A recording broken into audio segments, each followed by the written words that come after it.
दोस्तों, एक लड़की जब अपनी जवानी में कदम रखती है तो कुछ ना कुछ गलतियाँ कर देती है, या कोई भी जब जवानी में कदम रखता है तो उससे कुछ ना कुछ गलती हो जाती है।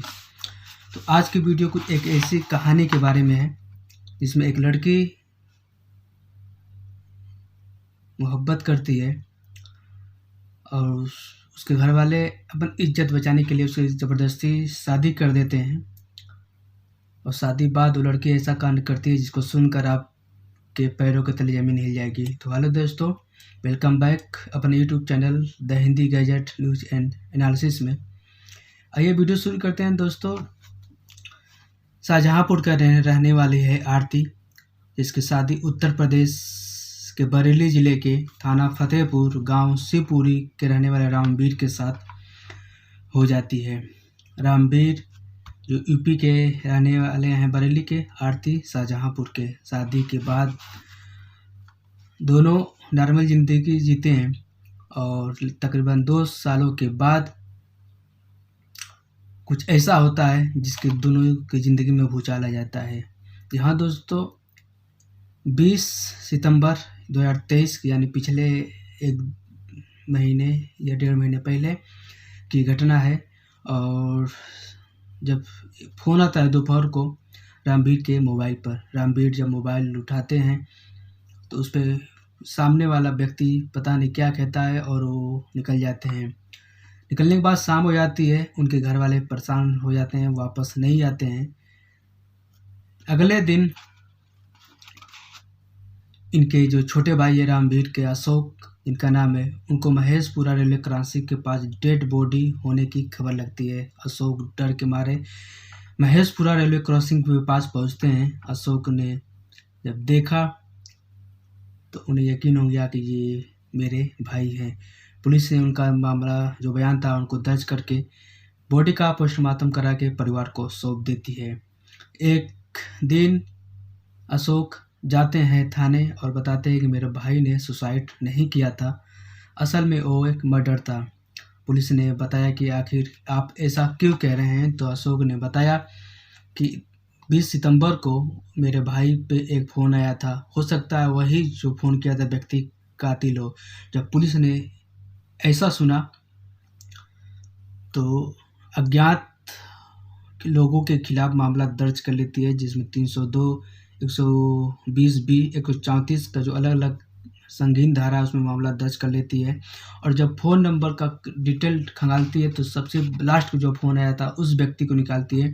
जब व्यक्ति का डिटेल निकलता है तो व्यक्ति का नाम मानवेंद्र सिंह, उम्र 24 साल निकल के आता है, जो निकसुआ गांव के रहने वाला है। पुलिस मानवेंद्र को थाने बुलाती है।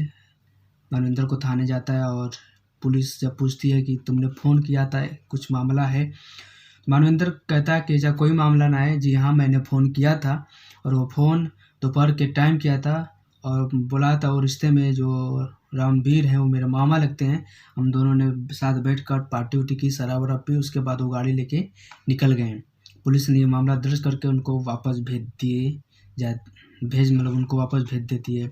कुछ दिन के बाद महेश यानी रामवीर के भाई फिर थाने जाते हैं और मामला इस बार अलग था। उन्होंने पुलिस को बताया कि मेरे भाभी का और मानवेंद्र सिंह का आपसी प्रेम प्रसंग चल रहा है, जो कब से चल रहा है इस पे कुछ कहा नहीं जा सकता। पुलिस जब इतना सुनती है तो वापस मानवेंद्र को बुलाती है थाने में, और जब थाने में आती है तो मानवेंद्र फिर वही कहानी दोहराता है कि मेरी उसमें कोई गलती नहीं है, बस ऐसी ऐसी बात है।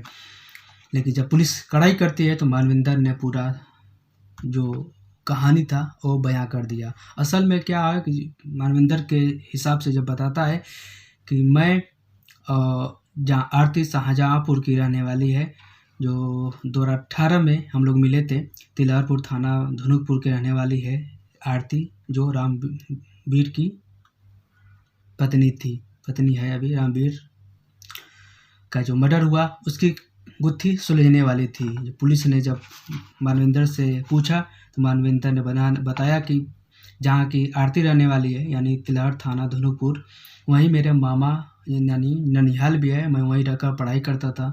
हम दोनों में दोस्ती हुई और हम दोनों में प्यार हो गया। प्यार के बाद मामला आगे भी बढ़ गया। जब ये बात आरती के घर वालों को पता चलती है तो उसको मना करते हैं, लेकिन आरती नहीं मानती है और हमसे चोरी चोरी मिलती रहती है। इसके बावजूद जो आरती के माता पिता हैं इसके लिए लड़का देखने लगते हैं और एक अच्छा लड़का रामवीर जो बरेली में मिलता है और शादी कर दी जाती है। शादी के बाद भी मुझे फ़ोन ये करती थी आरती और मैं इससे मिलने आता था, लेकिन रामवीर जब दिल्ली कमाने गए उसी बीच में जब मिलने आता था तो मुझे इसके सास ससुर यानी रामवीर के माता पिता ने देख लिया। उसके बाद रामवीर को बता दिया। रामवीर वापस आया और आरती से मतलब झगड़ा करने लगा और आरती पे कड़ी नज़र रखने लगा। उसकी वजह से हमारी और आरती की बात नहीं हो पाती थी। फिर आरती हमसे गुस्सा करने लगी, कुछ करो कुछ करो। उसके बाद रामवीर अपनी पत्नी पे नज़र रखने के लिए वहीं बरेली ज़िले में मुख्यालय में कुछ काम ढूंढ लिया और सुबह शाम घर ही रहता था। उसके बावजूद जब मिल नहीं पाती थी आरती तो आरती ने एक प्लान बनाया। उन्होंने इसको फ़ोन किया मानवेंद्र को। मानवेंद्र ये कहानी बता रहा है कि मुझे आरती फ़ोन करती है और कहती है कि अगर मुझसे पाना चाहते हो तो इसको रामवीर को मार दो।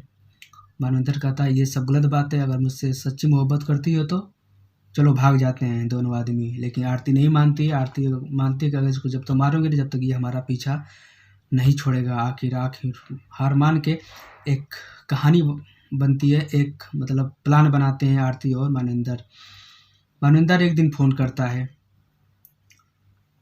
आरती के हस्बैंड यानी रामवीर के मोबाइल पर वही 20 सितंबर को और कहता है कि मामा मेरे और आरती के बीच में कोई चक्कर नहीं है, बस मैं उसके स्कूल का दोस्त हूँ, कभी कभार मुलाकात हो जाती है, ऐसा कोई बात नहीं है और मैं आपसे मिलना चाहता हूँ। मेरे पास एक काम है तो आइए आप। वो काम पे कुछ बातें हो जाएगी, वो आपको काम भी मेरा एक जो मतलब जानने वाला है वो आपको काम भी दे देगा। इतना सुनता ही था कि रामवीर घर से निकल गया 20 सितंबर को। और जब लोग मिलते हैं तो एक मानवेंद्र का दोस्त है सौरभ से मुलाकात होती है। सौरभ फिर बातचीत होती है, दोनों बैठ के तीनों आदमी बैठ के पीते हैं शराब। और उसके बाद जब मानवेंद्र सिंह कहता है कि तुम आरती को तलाक दे दो, इतना सुनता ही था कि रामवीर भड़क गया और हाथापाई होने लगी। फिर उसको समझाएं, फिर उसको ज़्यादा पिलाएं। जब ज़्यादा पीने के बाद तब फुल नशे में हो गया रामवीर, तो दोनों ने मिलकर गमछे से उसका गला दबाकर हत्या कर दी। हत्या करने के बाद इतना ही नहीं रुकते हैं, रात होने का इंतज़ार करते हैं। उसके पहले मानवेंद्र डेड बॉडी का फ़ोटो खींच के मतलब उसके व्हाट्सएप पे आरती को व्हाट्सएप पे इमेज भेजता है फ़ोटो कि देखो काम हो गया है। आरती फ़ोटो देखकर बहुत खुश होती है। दोनों सौरभ और मानवेंद्र इंतज़ार करते हैं रात में और रात का टाइम होता है तो उस डेड बॉडी को उठाकर महेशपुरा रेलवे क्रॉसिंग पे रख देते हैं और रात में ट्रेन आ जाती है और ट्रेन डेड बॉडी को 2 हिस्सों में काट देती है। इतना सुनते थे कि पुलिस ने आरती को भी बुलाया और सौरभ को भी गिरफ्तार किया। तीनों आदमी पे वही जो धारा थी 302, 120B और 134 के मामला जो दर्ज थी इनको खिलाफ लेके जेल भेज देती है। कहानी कैसी लगी? असल में दोस्तों ये घटना है बरेली उत्तर प्रदेश की और ऐसे न जाने कितने रोज़ घटनाएं होती हैं। कैसे लगी? और आप भी कुछ इस पे अपना जानकारी देना चाहते हैं या कुछ आपका जगह सजेशन है तो हमें कमेंट बॉक्स में ज़रूर बताएं। मिलते हैं एक और वीडियो के साथ, तब तक के लिए जय हिंद।